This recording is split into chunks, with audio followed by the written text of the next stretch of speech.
Assalamualaikum warahmatullahi wabarakatuh. Berjumpa lagi dengan saya ya bosku. Salam sehat selalu.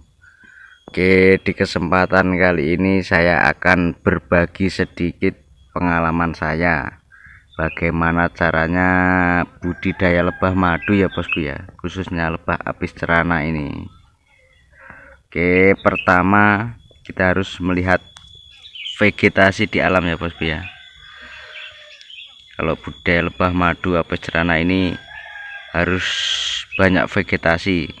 Jadi di alam usahakan vegetasinya sangat melimpah, banyak bunga yang mengandung nektar dan bee pollen ya bosku ya, buat makanan si lebah. Dan usahakan dekat sumber mata air, karena lebah ini juga terkadang suka minum.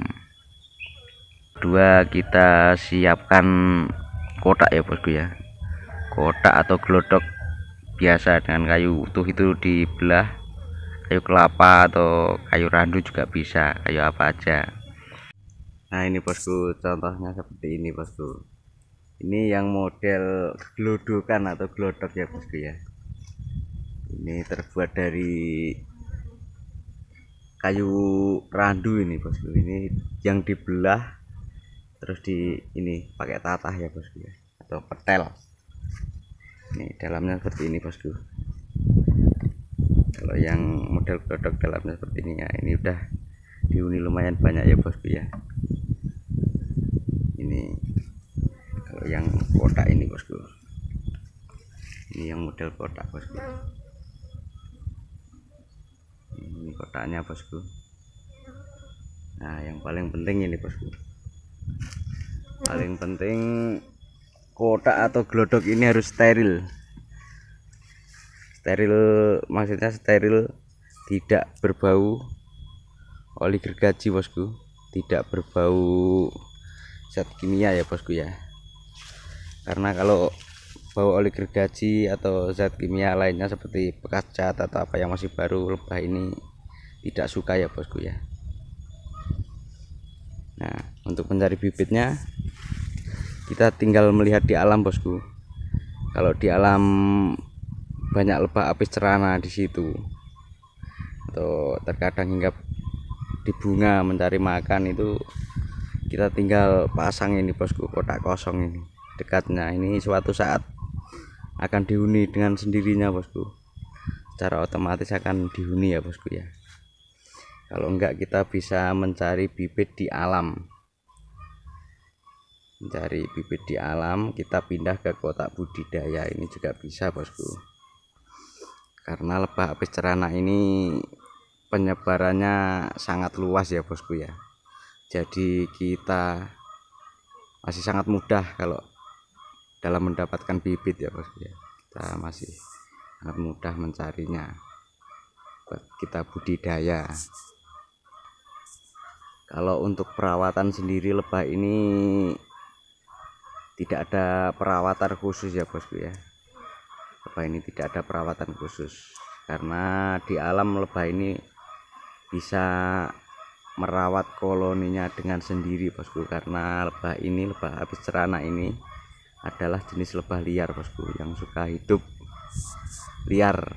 Jadi dia bisa mengurus koloninya sendiri ya bosku ya. Yang paling penting kita menyediakan vegetasi, kita taruh di lokasi yang vegetasinya mencukupi bosku, yang banyak nektar dan bee pollen. Nektar itu bunga yang mengandung cairan bosku, yang bisa dijadikan madu ya. Terkadang ada yang manis, ada yang pahit ya bosku, tergantung bunganya. Dan untuk bee pollen sendiri adalah serbuk sari, serbuk sari dari bunga itu ya bosku ya, serbuk sari atau tepung sari. Nah kalau saya sendiri ini bosku mengandalkan vegetasi alam bosku, karena di sini sumber pakan masih sangat melimpah bosku, masih banyak bunga yang mengandung nektar dan bee pollen bosku. Jadi lebah-lebah itu kan sangat betah ya bosku ya, dan juga sering memproduksi madu, sangat produktif maksudnya. dan di situ juga banyak sumber-sumber mata air. Kalau misalnya di alam tidak seperti ini atau kurang vegetasi, kita bisa menanam bunga sebanyak mungkin bosku. Jadi lebah habis cerana ini harus benar-benar banyak ini sumber pakannya. Kalau tidak banyak, lebahnya tidak akan kerasan dan akan song, tidak akan ada madunya bosku. Oke, jadi kalau untuk cara ya bosku, caranya cuman seperti tadi ya bosku, sangat simpel sekali. Ini cara yang sudah saya jalankan selama ini juga seperti itu bosku.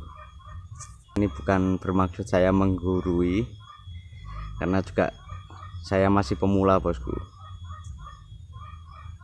Saya masih banyak belajar tentang ilmu perlebahan ya bosku.